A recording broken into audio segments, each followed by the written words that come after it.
Hello दोस्तों, मेरा नाम मोहम्मद कैसर और आप देख रहे हैं स्टडी चैनल। तो दोस्तों, अशासकीय सहायता प्राप्त यानी एडेड जूनियर हाई स्कूल में शिक्षक भर्ती का ऑनलाइन आवेदन शुरू हो चुका है। updla.gov.in ये वेबसाइट है और यहीं से आपको आवेदन करना है। इस वीडियो में दोस्तों आपको कंप्लीट जानकारी मिलेगी, शुरू से लेकर लास्ट तक आपको कैसे कैसे फॉर्म भरना है और आपका कोई भी कन्फ्यूज़न नहीं बचेगा अगर आपने इस वीडियो को लास्ट तक देख लिया। तो वीडियो थोड़ा लंबा होगा लेकिन सटीक जानकारी आपको मिलेगी। तो लंबा वीडियो ज़रूर है लेकिन आप लोग इसे देख लीजिएगा, क्योंकि दोस्तों अगर आपके फॉर्म में कोई भी गलती हो जाती है तो करेक्शन करने का मौका आपको नहीं दिया जाएगा। इस चीज़ का आपको ध्यान रखना है और इस वीडियो में आपको लास्ट तक बने रहना है। दोस्तों, गवर्नमेंट जॉब की तैयारी के साथ साथ अब आप बोर्ड एग्जाम की भी तैयारी डाउटनेट ऐप पर कर सकते हैं। सिर्फ आपको यहाँ पर क्वेश्चन का फोटो खींचकर अपलोड करना है और आपको उस क्वेश्चन का वीडियो सोल्यूशन सिर्फ 5 सेकंड के अंदर मिल जाएगा। तो बहुत ही बढ़िया ये ऐप है, इस ऐप का आप फ़ायदा उठाइए। यहाँ पर दोस्तों अब बोर्ड एग्जाम की भी तैयारी हो रही है, चाहे सीबीएसई बोर्ड हो, यूपी बोर्ड हो, बिहार बोर्ड या तमाम अलग अलग बोर्ड हो। Class 6 to 12 IIT JEE mains advance NEET level की तैयारी आप डाउटनेट ऐप से कर सकते हैं। फिजिक्स केमिस्ट्री मैथ्स बायोलॉजी के सभी सॉल्यूशन आपको इस ऐप में मिल जाएंगे। 9 to 12 के लिए दोस्तों अब लाइव क्लासेस भी यहाँ पर शुरू हो गई हैं, वो भी हिंदी और इंग्लिश मीडियम दोनों में। तो डिस्क्रिप्शन बॉक्स में लिंक दिया गया है, क्लिक करके अभी कभी इंस्टॉल कर लीजिए। 3 करोड़ छात्र ऑलरेडी इंस्टॉल कर चुके हैं। तो दोस्तों यही है वेबसाइट updla.gov.in। इस वेबसाइट पर आ जाइए, पेज को स्क्रॉल करिए और आप आ जाएंगे यहाँ पर कैंडिडेट सर्विस में। आपको यहाँ पर देखने को मिल जाएगा UP junior added selection exam. आपको यहीं पर क्लिक करना है। जैसे ही आप यहाँ क्लिक करेंगे जो अगला पेज है वो कुछ इस तरह से आएगा। अब आपको यहाँ पर क्लिक करना है UPJASE रजिस्ट्रेशन। UPJASE का मतलब है Uttar Pradesh junior added selection exam. तो आप इस पर जैसे ही क्लिक करेंगे जो अगला पेज है वो कुछ इस तरह से खुल कर आएगा। यहाँ पर गाइडलाइन दी गई है पूरी कि आपको कैसे कैसे फॉर्म भरना है, पूरा बताया गया है। फॉर्म भरने की फ़ी यहाँ पर है और फोटो साइन कैसे बनाकर अपलोड करना है उसकी गाइडलाइन से यहाँ पर दी गई है। मैं आगे आपको सारी चीज़ें बताने वाला हूँ, तो बिल्कुल भी टेंशन लेने की ज़रूरत नहीं है। टोटल 7 स्टेप में आपको फॉर्म भरना है। सबसे पहले आपको करना है रजिस्ट्रेशन और रजिस्ट्रेशन के लिए आपको यहाँ क्लिक वाले ऑप्शन पर दबा देना है। तो मैं यहाँ पर क्लिक कर देता हूँ। जैसे ही आप यहाँ पर क्लिक करेंगे जो अगला पेज है वो कुछ इस तरह से आएगा। यहाँ पर बहुत सारा इंस्ट्रक्शन दिया गया है, कुछ महत्वपूर्ण अनुदेश दिए गए हैं, तो आप इसे चाहें तो एक बार पढ़ सकते हैं। यहाँ पर यही बताया गया है कि आप जो भी डिटेल भरेंगे बिल्कुल सही भरेंगे। आप अपने हाई स्कूल की मार्कशीट के अकॉर्डिंग ही अपना नाम, माता का नाम, पिता का नाम और डेट ऑफ बर्थ, ये सारी चीज़ें आप भरेंगे। जो भी आपको डिटेल भरनी है वो अंग्रेजी भाषा के कैपिटल लेटर में भरना है और जो अंक पद्धति है वो एक ही अंक पद्धति यानी न्यूमेरिक ही हमें भरना है। 0 to 9 का जो सभी अंक होते हैं। अगर आपने फॉर्म भर दिया, फी पेमेंट नहीं किया तो आपका जो आवेदन है वो नहीं माना जाएगा, इसे निरस्त कर दिया जाएगा। फॉर्म भरने के बाद आपको कोई भी करेक्शन करने का, संशोधन करने का मौका नहीं मिलेगा। इसका आपको ध्यान रखना है और फॉर्म में आपको कोई गलती नहीं करनी है। आपको एक घोषणा पत्र डाउनलोड करना है। आगे मैं अभी आपको दिखाऊंगा कि 100 घोषणा पत्र आपको कैसे डाउनलोड करना है और वहां पर इस चीज़ को लिखना है और उसे अपलोड करना है। यहां पर आप लिखेंगे कि मैं ऑनलाइन आवेदन पत्र में अंकित प्रविष्टियों का प्रिंट निकालकर उसका मिलान मूल अभिलेख से कर लिया है एवं सही पाया है। फाइनल सेव होने के उपरांत मुझे आवेदन पत्र में अंकित प्रविष्टियों में संशोधन का अवसर दे नहीं होगा। ये आप लिखकर अपलोड करेंगे तो इसके बाद आपको कभी भी करेक्शन करने का मौका नहीं दिया जाएगा। आपको अपना खुद का ईमेल आईडी और मोबाइल नंबर यूज करना है, जो मैं आपको हमेशा बताता ही हूँ। तो ये सारी इंपॉर्टेंट जानकारी दी गई है। फॉर्म भरने की फ़ी हम लोग देख लेते हैं। तो जनरल और ओबीसी के लिए 700 रुपये है, सहायक अध्यापक के लिए। अगर आप सहायक अध्यापक और प्रधानाध्यापक दोनों के लिए अप्लाई करेंगे तो 900 रुपये लगेगा। SC ST के लिए सहायक अध्यापक 500 रुपये है और सहायक अध्यापक और प्रधानाध्यापक 700 रुपये है। वहीं पर विकलांग अभ्यर्थियों के लिए सहायक अध्यापक के लिए 300 रुपये है और दोनों पेपर प्रधानाध्यापक और सहायक अध्यापक मिलाकर 400 रुपये रखा गया है। तो ये है फॉर्म भरने की फ़ी कैटेगरी वाइज, जो कि आप यहाँ पर देख सकते हैं। बात करें फ़ोटो और साइन के बारे में, आपको फ़ोटो और साइन अपलोड करना है। साथ ही साथ आपको घोषणा पत्र अपलोड करना है। 3 डॉक्यूमेंट आपको अपलोड करने हैं। जो आपका घोषणा पत्र होगा वो 50 से लेकर 150 KB के बीच में उसकी फ़ाइल होनी चाहिए। जो आपका फ़ोटो होगा वो 10 से 50 KB के बीच में उसका फ़ाइल होगा और जो सिग्नेचर आपका है वो 5 से 20 KB के बीच में होना चाहिए। तो ये यहाँ पर जानकारी दी गई है। चलिए हम लोग बढ़ते हैं आगे। और आपको यहाँ पर टिक मार्क लगाना है और उसके बाद ये वाला ऑप्शन आ जाएगा पंजीकरण के लिए, यहाँ क्लिक करें, आपको यहीं पर क्लिक कर देना है। जैसे ही आप यहाँ पर क्लिक करेंगे इसके बाद आपकी पर्सनल डिटेल यहाँ पर मांगी जाएगी, जैसे कि आपको यहाँ पर अपना नाम लिखना है, फिर फादर नेम, फिर मदर नेम और उसके बाद आपको यहाँ पर अपना डेट ऑफ बर्थ लिखना है। तो ये जो डिटेल है ये अपनी सभी डिटेल हाई स्कूल की मार्कशीट के अकॉर्डिंग आप भरेंगे। फिर कैटेगरी में आपको अपनी कैटेगरी सेलेक्ट करनी है। अगर आप अनरिजर्व हैं, समान वर्ग के अभ्यर्थी हैं, अगर आप ओबीसी हैं तो यहाँ क्लिक करेंगे, एससी है तो यहाँ पर, एसटी हैं तो यहाँ पर, इकोनॉमिकली वीकर सेक्शन ईडब्ल्यूएस का भी ऑप्शन यहाँ पर दिया गया है। तो आप जिस भी सेक्शन से आते होंगे आप उस पर क्लिक करेंगे। अगर दोस्तों आप यहाँ पर ओबीसी सेलेक्ट करते हैं तो आपके पास ओबीसी का सर्टिफिकेट होना चाहिए, क्योंकि उसकी डिटेल आपको फिल करनी पड़ेगी। आगे चलकर किस डेट को आपका प्रमाण पत्र बना है वो आपको बताना पड़ेगा, तो आपके प्रमाण पत्र पर वो डेट होता है। और अगर आप सामान्य वर्ग के अभ्यर्थी हैं तो आपको जाति प्रमाण पत्र की ज़रूरत नहीं पड़ेगी, ओबीसी एससी एसटी को पड़ेगी। ईडब्ल्यूएस का भी सर्टिफिकेट आपके पास होना चाहिए अगर आप इसका लाभ लेना चाहते हैं तो। मैं यहाँ पर अनरिजर्व क्लिक कर देता हूँ। अगर कोई स्पेशल कैटेगरी भी है, जैसे कि स्पेशल कैटेगरी में फ्रीडम फाइटर है, एक्स आर्मी है, हैंडीकैप है, अगर इसमें से कोई है तो आप उस पर टिक करेंगे, उसका भी सर्टिफिकेट आपके पास होना चाहिए। अगर कोई स्पेशल कैटेगरी नहीं है तो NA पर आप क्लिक कर दीजिएगा। उसके बाद यहाँ पर जेंडर है, जेंडर में 2 ऑप्शन है, मेल और फीमेल। यहाँ पर ट्रांसजेंडर का ऑप्शन नहीं है, इसको लेकर विवाद आगे हो सकता है। ट्रांसजेंडर को भी शिक्षा लेने का, नौकरी पाने का अधिकार है, तो वो ऑप्शन भी यहाँ पर देना चाहिए था, फिलहाल नहीं है। मैं यहाँ पर मेल पर सेलेक्ट कर लेता हूँ।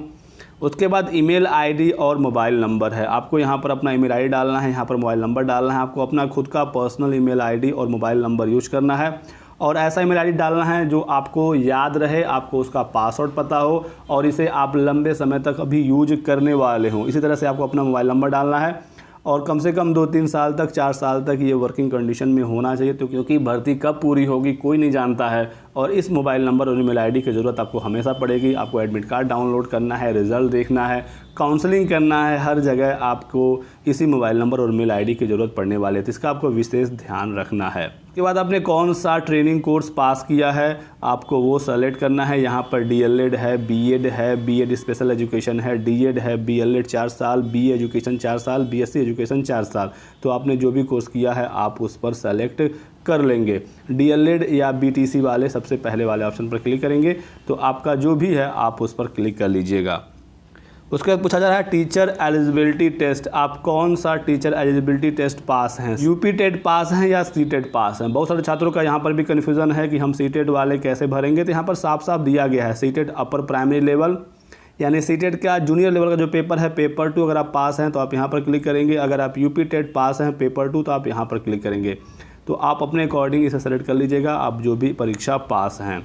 उसके बाद यहाँ पर मिनिमम एलिजिबिलिटी डिटेल में आ जाएगा DLED, क्योंकि ऊपर हमने यहाँ पर DLED सेलेक्ट किया था तो यहाँ पर DLED आ रहा है और यहाँ पर हमने सीटेट सेलेक्ट किया था तो नीचे यहाँ पर सीटेट आ रहा है। अब आप जो भी सेलेक्ट करेंगे वही यहाँ पर आएगा। अगर आप BEd करेंगे तो यहाँ पर BEd आ जाएगा, अगर आप यूपी टेट करेंगे तो यहाँ पर यूपी टेट आ जाएगा। तो इसको लेकर टेंशन नहीं लेना है। अब यहाँ पर आपको अपने DLED का बोर्ड सेलेक्ट करना है। उसके बाद आपका रिज़ल्ट किस डेट को डिक्लेयर हुआ था, जो फाइनल रिज़ल्ट है, तो आप अपनी मार्कशीट देख लीजिएगा, उस पर डेट होगा, वही डेट आपको यहाँ पर एंटर करना है। आपने किस वर्ष अपना ट्रेनिंग पास किया था वो वर्ष आपको यहाँ डालना है। आपको अपना रोल नंबर यहाँ पर डालना है, मार्कशीट नंबर आपको यहाँ पर फिल करना है, आपके मार्कशीट पर वो नंबर होगा। फिर टोटल एग्जामिनेशन, टोटल कितने नंबर का आपका एग्जामिनेशन था और आपने कितना पाया था ये भरेंगे और परसेंटेज आपका ऑटोमेटिक यहाँ पर आ जाएगा। तो बोर्ड वाले पर क्लिक करेंगे तो यहाँ पर बहुत सारे बोर्ड आ जाएंगे, आप इसे देख लीजिएगा। अगर आप BTC किए हैं तो ये वाला PNP वाला ऑप्शन आपका होगा। इसी तरह से बहुत सारे ऑप्शन हैं, आपको अपने अकॉर्डिंग सेलेक्ट करना है। अगर आपने जहाँ से BEd या BTC किया हुआ है वो ऑप्शन अगर इसमें नहीं है तो आप सबसे नीचे अदर यूनिवर्सिटी वाला ऑप्शन है, आप यहाँ पर क्लिक कर देंगे और अगर आपके पास वो लिस्ट में नाम मिल जाता है तो आप उसी पर क्लिक करेंगे। फिर सीटेट वाले में आप यहाँ पर जब क्लिक करेंगे बोर्ड में तो यहाँ पर आ जाएगा PNP या CBSE। तो सीटेट है तो CBSE ही होगा और अगर यूपी टेट है तो PNP होगा। तो मैंने यहाँ पर सीटेट सेलेक्ट किया है तो मैं यहाँ पर CBSE पर क्लिक करता हूँ। फिर किस डेट को रिज़ल्ट आया था, किस साल आपने पास किया है, रोल नंबर या फिर इनरोलमेंट नंबर, दोनों में से जो भी आपके पास अवेलेबल है आप उसे फिल कर देंगे। तो इसको लेकर आप टेंशन मत लीजिएगा। मार्कशीट नंबर आपको यहाँ पर एंटर करना है। अगर आपके पास सीटेट का मार्कशीट नंबर नहीं है तो आप यहाँ पर N और A लिख दीजिएगा। अभी वेट कर लीजिए। अगर आप 31 जनवरी वाला सीटेट पास हुए हैं तभी इसका सर्टिफिकेट डिजी लॉकर में नहीं आया है। सीटेट का सर्टिफिकेट अगर आपके डिजी लॉकर में आ जाता है लास्ट डेट से पहले तो वहाँ से आप डिटेल को चेक कर लीजिएगा। अगर नहीं आ पाता है तो आप यहाँ पर N और A लिखकर फॉर्म को भर सकते हैं, टेंशन लेने की ज़रूरत नहीं है। फिर सीटेट का एग्ज़ाम 150 नंबर का होता है तो आप यहाँ लिखेंगे 150 नंबर। आपने जितना नंबर पाया है वो नंबर आप यहाँ पर एंटर कर देंगे। इस तरह से आपको अपनी डिटेल यहाँ पर फिल करनी है। उसके बाद ये वाला कैप्चा कोड आपको यहाँ पर डालना है और नेक्स्ट के बटन पर क्लिक कर देना है। तो दोस्तों मैंने यहाँ पर सभी डिटेल्स को फिल कर ली है और मैंने यहाँ पर सीटेट वाले ऑप्शन में NA लिख दिया है जो कि मार्कशीट नंबर जहाँ पर मांग रहा था। और मैं देखता हूँ कि फॉर्म मेरा सबमिट होता है या नहीं होता है। नेक्स्ट पर क्लिक करने के बाद दोस्तों फॉर्म हमारा आगे बढ़ चुका है और यहाँ पर आई एग्री करने के लिए कह रहा है। यहाँ पर पूछ रहा है कि आपने जो भी डिटेल भरी है सब कुछ सही है, आप एक बार मैच कर लीजिएगा। फिर आई एग्री पर क्लिक करके मैं फाइनल सबमिट पर क्लिक करता हूं। फिर यहां पर पूछ रहा है कि एक बार अगर आपने यहां पर यस कर दिया, अब आप जितना डिटेल फिल कर चुके हैं इसमें आप करेक्शन नहीं कर पाएंगे। अगर आप अभी भी चेंज करना चाहते हैं कुछ तो आप यहां नो पर क्लिक करके चेंज कर सकते हैं। अगर आपने यस कर दिया तो आप चेंज नहीं कर पाएंगे। तो बिल्कुल श्योर होने के बाद ही आपको यहाँ यस पर क्लिक करना है। मैं कर देता हूँ और हमारा ये जो फॉर्म है यहाँ तक फिल हो चुका है। यहाँ पर दोस्तों देख सकते हैं एक पॉपअप मैसेज आ जाएगा कि आपका रजिस्ट्रेशन हो गया है और आपके रजिस्टर्ड मोबाइल नंबर और ईमेल आईडी पर OTP भेजा जा चुका है। आप यहाँ देख सकते हैं OTP भी आ गया है। तो इसके लिए अब हमें क्लिक हियर टू प्रोसीड पर क्लिक करना है आगे का फॉर्म भरने के लिए। जैसे ही आप यहाँ पर क्लिक करेंगे जो अगला पेज है वो कुछ इस तरह से आएगा। अब आपको यहाँ पर अपना रजिस्ट्रेशन नंबर लिखना है जो कि आपके मोबाइल नंबर पर भेज दिया गया है। यहाँ पर 1 टाइम पासवर्ड डालेंगे जो आपके ईमेल आईडी पर आया है और फिर ये वाला कैप्चा कोड आपको यहाँ पर एंटर करना है। तो ये सभी डिटेल मुझको तुरंत मिल गया था। मैसेज मेल आईडी पर और मोबाइल नंबर पर आ गया था। मैंने डेटा को एंटर करके यहाँ पर रख दिया है। मैं सिंपली लॉगिन के बटन पर क्लिक कर देता हूँ। जैसे आप लॉगिन पर क्लिक करेंगे दोस्तों जो अगला पेज है वो कुछ इस तरह से आएगा और आपका रजिस्ट्रेशन नंबर यहाँ पर शो हो जाएगा और आपने जो भी डिटेल्स फिल की थी सब कुछ यहाँ पर शो हो जाएंगे। और दोस्तों अगर आपने कैटेगरी में कोई कैटेगरी सेलेक्ट किया होता OBC SC या ST तो आपसे यहाँ पर कैटेगरी सर्टिफिकेट का डेट भी पूछा जाता तो आपको यहाँ पर वो डेट एंटर करना पड़ता जिस डेट को आपका सर्टिफिकेट बना है। तो OBC SC ST वाले अभ्यर्थियों के लिए ये वाला ऑप्शन भी आएगा। तो आपके प्रमाण पत्र पर वो डेट होगा, जाति प्रमाण पत्र देख लीजिएगा और वो डेट यहाँ पर एंटर कर लीजिएगा। मेरे फॉर्म में मैंने जनरल सेलेक्ट किया था, इसी वाला ये वाला ऑप्शन नहीं शो हो रहा है। और जो अभ्यर्थी सब कैटेगरी सेलेक्ट करेंगे तो उनसे सब कैटेगरी का भी डेट पूछा जाएगा कि किस डेट को आपका प्रमाण पत्र बना हुआ है। और अगर आप असिस्टेंट टीचर सेलेक्ट करेंगे तो ये वाला ऑप्शन नहीं आएगा। और अगर आप प्रिंसिपल वाला पद भी सेलेक्ट करेंगे तो यहाँ पर पूछा जाएगा कि आपकी अपॉइंटमेंट एज अ टीचर कब हुआ था, क्योंकि प्रिंसिपल पद के लिए एक्सपीरियंस भी मांगा गया है। तो आप यहाँ पर वो डेट डालेंगे जिस डेट को आपका टीचर के रूप में ज्वाइनिंग हुआ था। तो यहाँ से पता चल जाएगा कि आपका कितने साल का टीचिंग एक्सपीरियंस है। तो आप जो सेलेक्ट करेंगे उसी हिसाब से यहाँ पर ऑप्शन आएंगे। तो आप परेशान मत होइएगा कि हमसे जाति प्रमाण पत्र नहीं मांगा, हमसे एक्सपीरियंस नहीं मांगा। जो उसको मांगना होगा वो ऑप्शन आ जाएगा, आप फिल करते रहिएगा, टेंशन न लें। क्योंकि अगर कोई ऑप्शन आप खाली छोड़ देंगे तो आपका फॉर्म फिल ही नहीं होगा। तो बाद में ये मत सोचिएगा कि हमने ये वाला ऑप्शन नहीं भरा है, हमारा फॉर्म कहीं रिजेक्ट ना हो जाए। कोई भी ऑप्शन अगर आप खाली छोड़ देते हैं तो फॉर्म आपका आगे सबमिट नहीं होगा। तो जो मांगा जाएगा वो आपके अकॉर्डिंग मांगा जाएगा, आप सही चीज़ों को भर दीजिएगा। अब आपको यहाँ पर सेलेक्ट करना है कि आप किस वैकेंसी के लिए फॉर्म भर रहे हैं। तो यहाँ पर टोटल 3 ऑप्शन आएंगे, असिस्टेंट टीचर या फिर बोथ असिस्टेंट टीचर और प्रिंसिपल या फिर सिर्फ प्रिंसिपल। तो आप जिसके लिए एलिजिबल हैं आप उस पर क्लिक कर लीजिएगा। मैं यहाँ पर सिर्फ असिस्टेंट टीचर पर क्लिक करने वाला हूँ, आप अपने अकॉर्डिंग यहाँ पर क्लिक कर लीजिएगा। और आप ये मेरा डेटा कभी मत देखिएगा कि मैंने यहाँ पर क्या भरा है, मैं सिर्फ फॉर्म भर रहा हूँ आपको दिखाने के लिए। तो इस चीज़ का आपको ध्यान रखना है और आपको अपने अकॉर्डिंग डिटेल्स को फिल करनी है। तो जैसे ही हमने असिस्टेंट टीचर यहाँ पर क्लिक किया हमारे सामने ये वाला बॉक्स आ जाएगा। अब आपको यहाँ पर अपनी 10th 12th ग्रेजुएशन की डिटेल फिल करनी है। BTC और टेट का तो हमने पहले ही कर दिया है। तो यहाँ पर सबसे पहले आपको 10th की डिटेल देनी है। 10th आपने किस बोर्ड से पास किया था, 10th आपने किस डेट को पास किया था, आपका किस डेट को रिज़ल्ट आया था, किस साल आपने 10th पास किया है, 10वीं का roll number, marksheet number, total कितना पूर्णांक था, आपने कितना पाया था और यहाँ पर परसेंटेज ऑटोमेटिक आ जाएगा।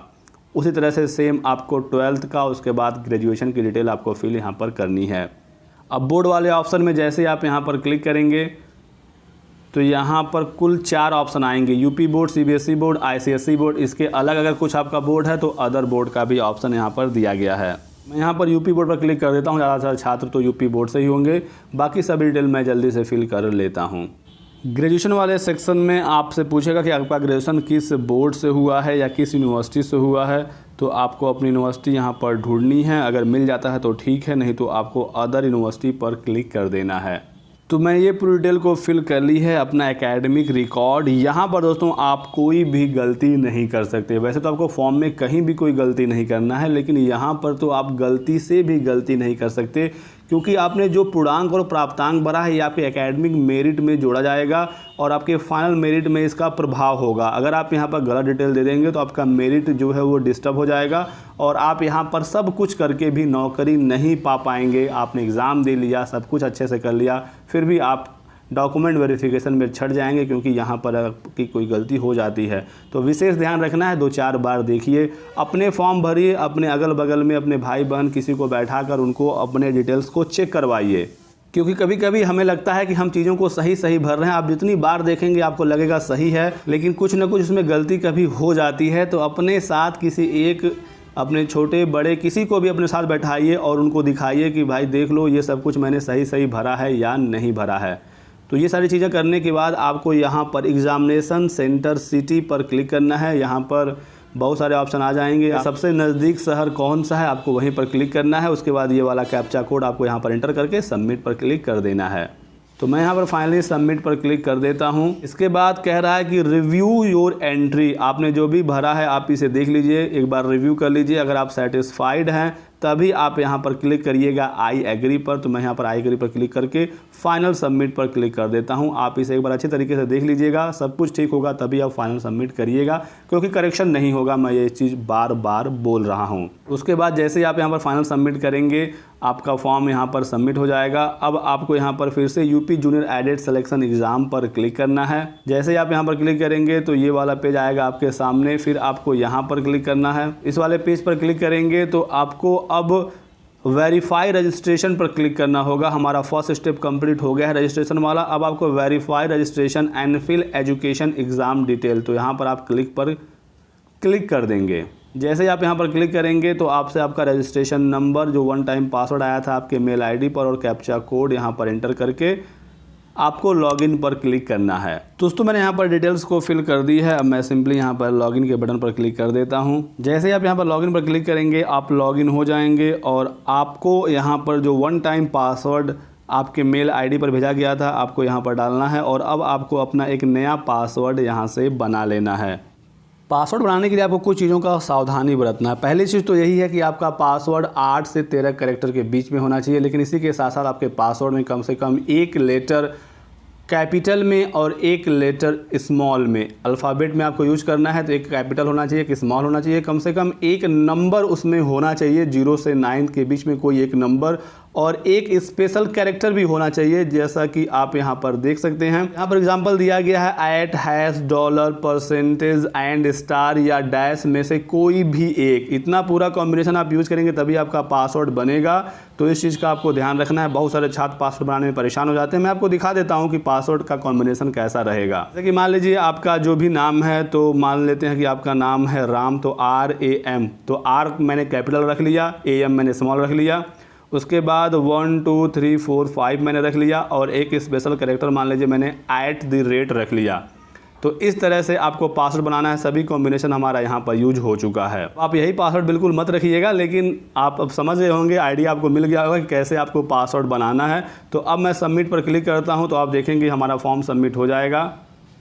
तो यहाँ पर देख सकते हैं दोस्तों कि रजिस्ट्रेशन हमारा हो चुका है। अब आपको अपना रजिस्ट्रेशन नंबर डालना है, नया वाला पासवर्ड आपको यहाँ पर एंटर करना है, और ये जो कैप्चा कोड शो हो रहा है आप यहाँ पर डालेंगे, और फिर से आप लॉगिन के बटन पर क्लिक कर देंगे। तो मैंने यहाँ पर डिटेल्स को फिल कर लिया है। मैं सिंपली लॉगिन पर कर देता हूँ, और हम लोग दोस्तों हो चुके हैं लॉगिन। जैसे आप लॉगिन होंगे ये वाला पेज आपके सामने आएगा। अब आपको यहाँ पर डिक्लेरेशन फॉर्म डाउनलोड करना है। यहाँ पर देख सकते हो दोस्तों हमारा अभी कोई भी स्टेप यहाँ पर पूरा नहीं हुआ है। जैसे जैसे आप यहाँ पर स्टेप पूरा करते जाएंगे वहाँ पर ओके का निशान आता जाएगा। तो मैं डिक्लेरेशन फॉर्म डाउनलोड करके आपको दिखाता हूँ। जैसे ही आप डाउनलोड पर क्लिक करेंगे इस तरह का एक फ़ाइल डाउनलोड होगा, और इसमें आप देखेंगे आपकी सभी डिटेल्स को दिया गया है, आप इसे देख लीजिएगा। और यहाँ पर जो डिक्लेरेशन में लिखा गया, ये जो चीज़ें लिखी गई आप इसे पढ़ लीजिएगा। और उसके बाद यहाँ पर उम्मीदवार द्वारा हस्तलिखित 100 हस्ताक्षरित घोषणा पत्र, ये जो आप देख रहे हैं 3 लाइन लिखा गया है, आपको यही चीज़ें बिल्कुल यहाँ पर लिखनी है। तो आपको पहले इस पेज का प्रिंट आउट करवाना है, इसे प्रिंट आउट करा लीजिएगा। और उसके बाद जो भी चीज़ यहाँ पर लिखा गया है, जो 3 लाइन लिखी गई है, आपको यहाँ पर लिख देना है। अपने हैंड राइटिंग में ब्लैक पेन से लिखिएगा। और उसके बाद आपको अपना यहाँ पर नाम लिखना है और साइन यहाँ पर कर देना है। तो ये काम आपको करना है, इसका प्रिंट आउट कराकर आपको लिखना है। ये घोषणा पत्र है, इसे आगे आपको अपलोड भी करना है अपने फॉर्म में।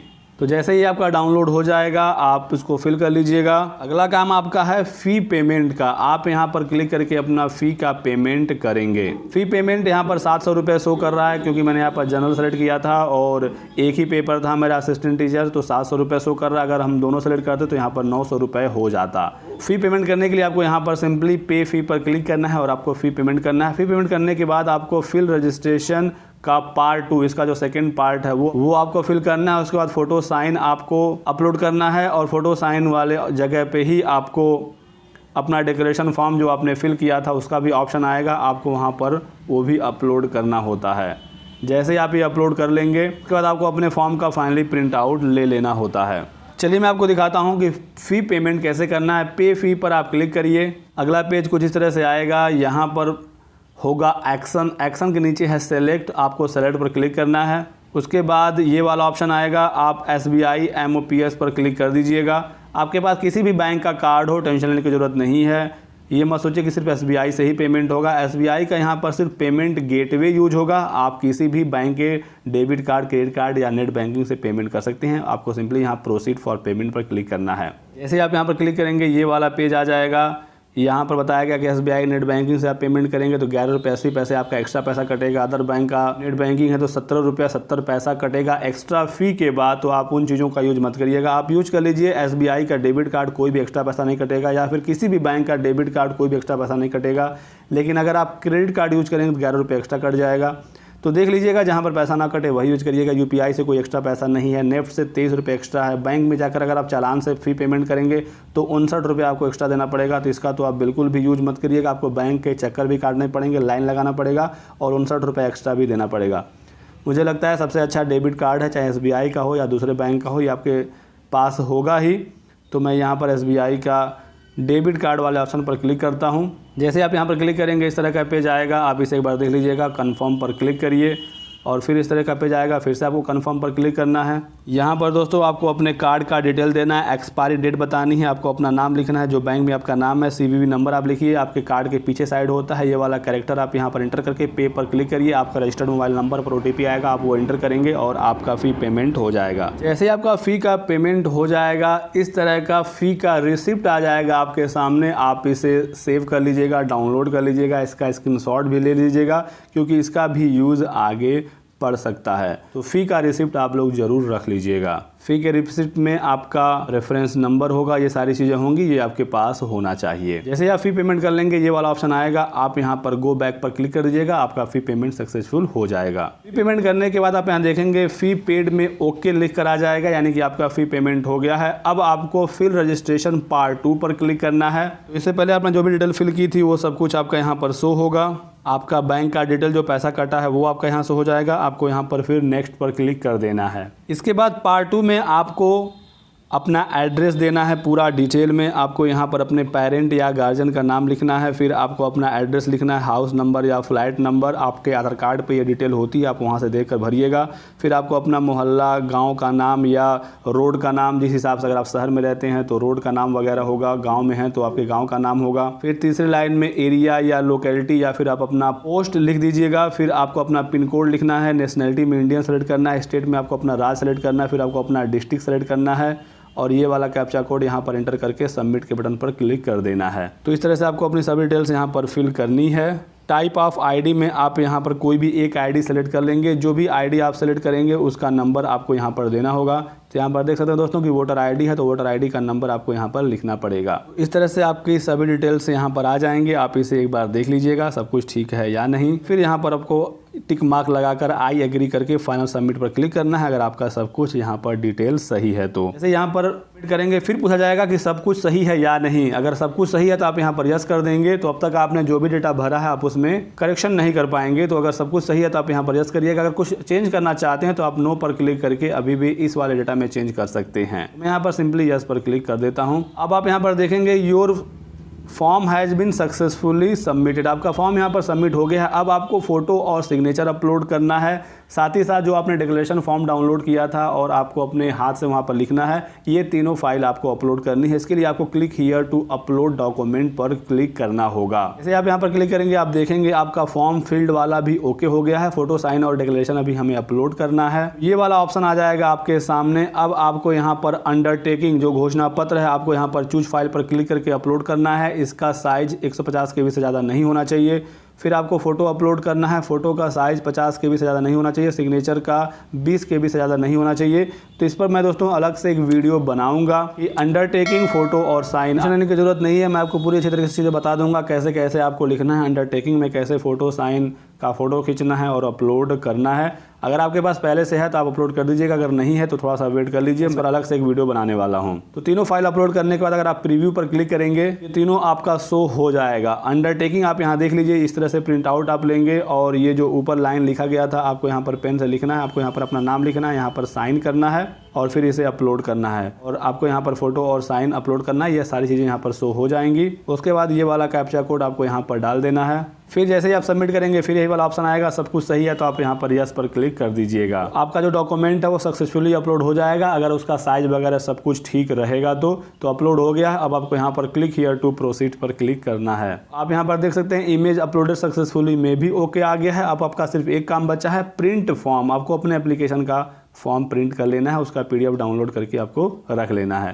तो आपको सिंपली यहीं पर क्लिक करना होगा। जैसे आप यहाँ पर क्लिक करेंगे आपका अंडरटेकिंग का एक फाइल यहाँ पर शो हो जाएगा। आपका फॉर्म जो है पूरा यहाँ पर शो हो जाएगा। आप इसे डाउनलोड करके सेफली रख लीजिएगा क्योंकि इसकी ज़रूरत आपको आगे हर जगह पड़ने वाला है। तो ये दोस्तों कंप्लीट जानकारी फॉर्म भरने के संबंधित। एक चीज़ का अगर आपने ध्यान दिया होगा तो पूरे फॉर्म में आपसे कहीं भी ये नहीं पूछा गया है कि आप किस विषय के लिए आवेदन कर रहे हैं, गणित, विज्ञान, हिंदी, इंग्लिश, अंग्रेजी या सामाजिक अध्ययन। तो जो चीज़ पूछा ही नहीं जा रहा उसका टेंशन लेने की ज़रूरत ही नहीं है। जितना चीज़ें उस फॉर्म में पूछी हैं अगर आपने बिल्कुल सही अच्छे तरीके से भर दिया तो टेंशन लेने की कोई ज़रूरत नहीं है। आगे हो सकता है PNP के द्वारा कुछ इन्फॉर्मेशन दी जाए, कुछ नई नोटिस जारी की जाए या इसी फॉर्म में अगर वो कुछ नया अपडेट करते हैं तो मैं आपको बता दूंगा कैसे कैसे आपको अपडेट करना है। फिलहाल के फॉर्म में सब्जेक्ट को लेकर कुछ भी नहीं दिया गया है कि आप किस सब्जेक्ट के लिए आवेदन करना चाहते हैं, आपका ग्रेजुएशन में कौन सा सब्जेक्ट था, आपका UP टेट में या CTET में कौन सा सब्जेक्ट था। जो चीज़ मांगी ही नहीं गई है उसका टेंशन मत लीजिए, तैयारी शुरू कर दीजिए। फर्स्ट पेपर में जो 50 नंबर का क्वेश्चन है जो सबके लिए कॉमन है, आप इसके लिए तैयारी शुरू कर दीजिए। और आप जिस सब्जेक्ट से देना चाहते हैं, जो आपका ग्रेजुएशन में रहा होगा या फिर जिस सब्जेक्ट से आप पेपर देना चाहते हैं उसका 100 क्वेश्चन आएगा तो उस 100 क्वेश्चन की आप तैयारी शुरू कर दीजिए। सब्जेक्ट को लेकर टेंशन मत लें, फॉर्म में कहीं भी सब्जेक्ट के बारे में इन्फॉर्मेशन नहीं मांगी गई है। तो जब मांगी नहीं गई है तो आप कहाँ से उसको भरेंगे। ठीक है दोस्तों, इस वीडियो में बस इतना ही। आगे कोई अपडेट, कोई जानकारी, कोई सूचना मिलेगी आपको समय समय पर हमारे चैनल के माध्यम से आपको जानकारी दी जाएगी। तो आप लोग हमारे साथ जुड़े रहिएगा। इस वीडियो को अगर आपने अभी तक लाइक नहीं किया है तो लाइक कर दीजिए। अगर आप अभी तक इस वीडियो को देख रहे हैं तो प्लीज़ इस वीडियो को लाइक करिएगा और कमेंट करके मुझे ज़रूर बताइए कि क्या आपने इस वीडियो को यहाँ तक देखा है या नहीं देखा है।